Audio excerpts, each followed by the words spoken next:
For weeks now, Republican governors across the country, and only Republican governors, have been racing one another to kick millions of Americans off of extended unemployment assistance under the American Rescue Plan, complaining that the aid is a deterrent to work. Human nature kicks in. Do I want to get the same amount of money by going to work every day and working hard? Do I want to get that amount of money by sitting at home? And so we want to avoid that inclination of human nature. We can't continue to pay people to stay home. Unemployment is a safety net, and we need it. It should be there for the people when they hit a rough patch. But as I've said many times, it should not be a career choice. Maryland Republican Governor Larry Hogan joined the club yesterday, saying that he will end benefits there starting next month. Now, 25 states, all led by Republican governors, plan to end federal pandemic aid programs early. The pandemic laid bare a host of economic disparities in America. And now there's a new push in Congress to tackle a critical issue, poverty. A House resolution called the Third Reconstruction is aimed at addressing the needs of poor and low-income Americans. The resolution includes an update to the way poverty is measured and what a living wage should be. It also aims to create a federal jobs program that prioritizes low-income Americans. Joining me now are Congressman Jamie Raskin of Maryland and Bishop William Barber, co-chair of the Poor People's Campaign, a national call for moral revival. Thank you both for being here.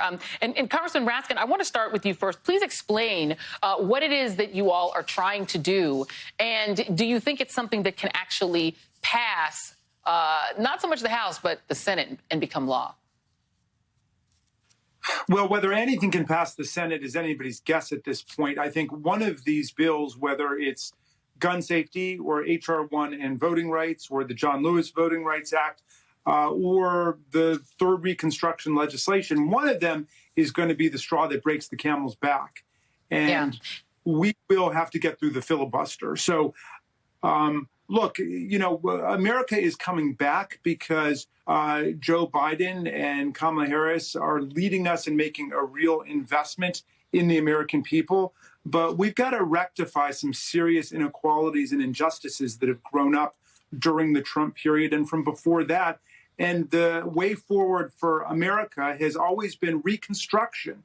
You know, I was thinking about revolution. The American Revolution kind of brought us back to where we were in terms of slavery and social relations. It did give us a great new constitution, but it's Reconstruction that has been the American way forward, both after the Civil War, again in the 1930s, and again in the 1960s, where we really had the second Reconstruction with the Civil Rights Movement. And it's time for a new Reconstruction in America so we can uplift more than 100 million people who've basically been living in poverty for many years now.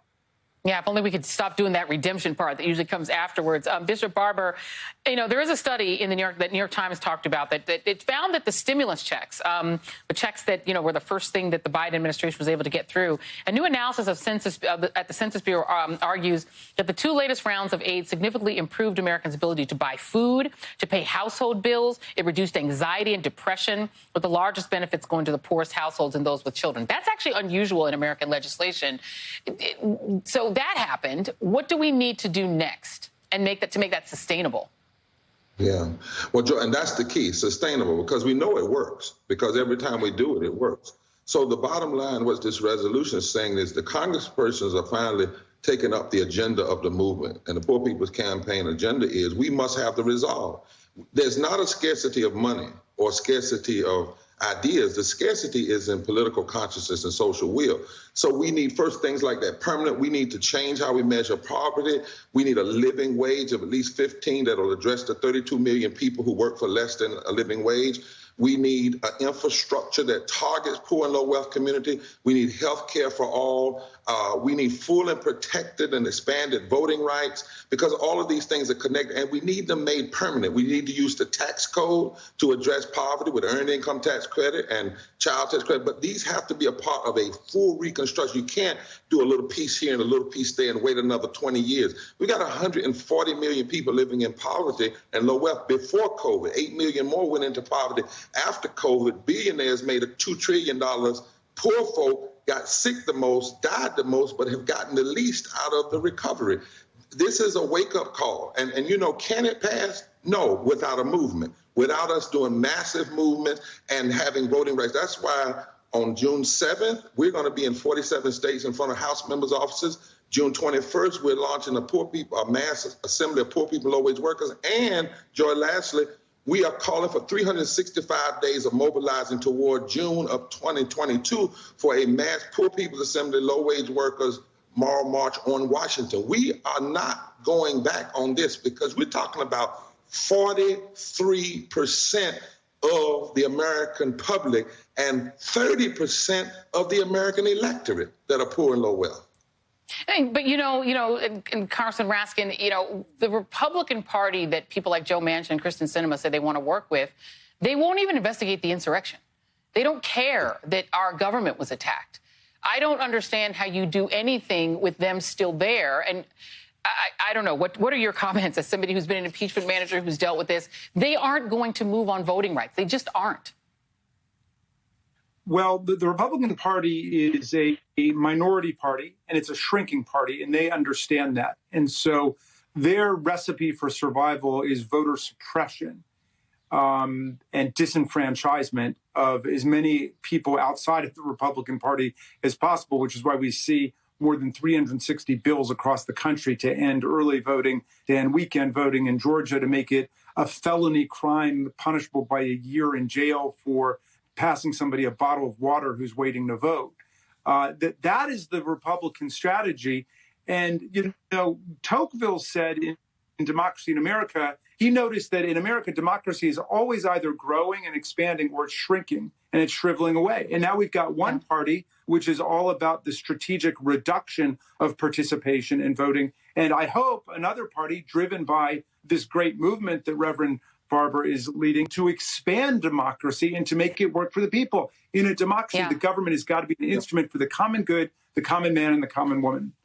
And very quickly, Bishop Barber, what would you say if you could get Kristen Sinema and Joe Manchin to listen to you about the filibuster? Why would they stay stuck on a piece of a practice that's not constitutional, that has been against every civil rights piece of legislation used against women, has been used against labor? Why are they doing that? But more than that, I wouldn't just say that to them. I want to bring West Virginians to say it to them. I want to say to us, we can make them do this. The reason they're fighting is because they're losing. That's why Republicans are fighting. So voter suppression, we've got to make it. It's not just a black issue, nor is it just Jim Crow. It's actually James Crow Esquire, because they want to shut down black people, disabled people, young people, women. Well, guess what? If they want to shut us down, then we must refuse to be shut down, because we must have the power to send them home. So we need a movement, a revolution, but we need a movement that can vote and send people home. And by the way, the reason people may not be going back to work is they may not have child care. Maybe $2 an hour at a restaurant is not enough money. Maybe you should give people decent wages. Maybe you want them to come back. But I want to make a quick detour with you two gentlemen, because we have a little something called the Moment of Joy. And our Moment of Joy this week involves one of the two of you, and it also involves Tulsa, where there's been so much pain, but also this moment of joy. Take a look.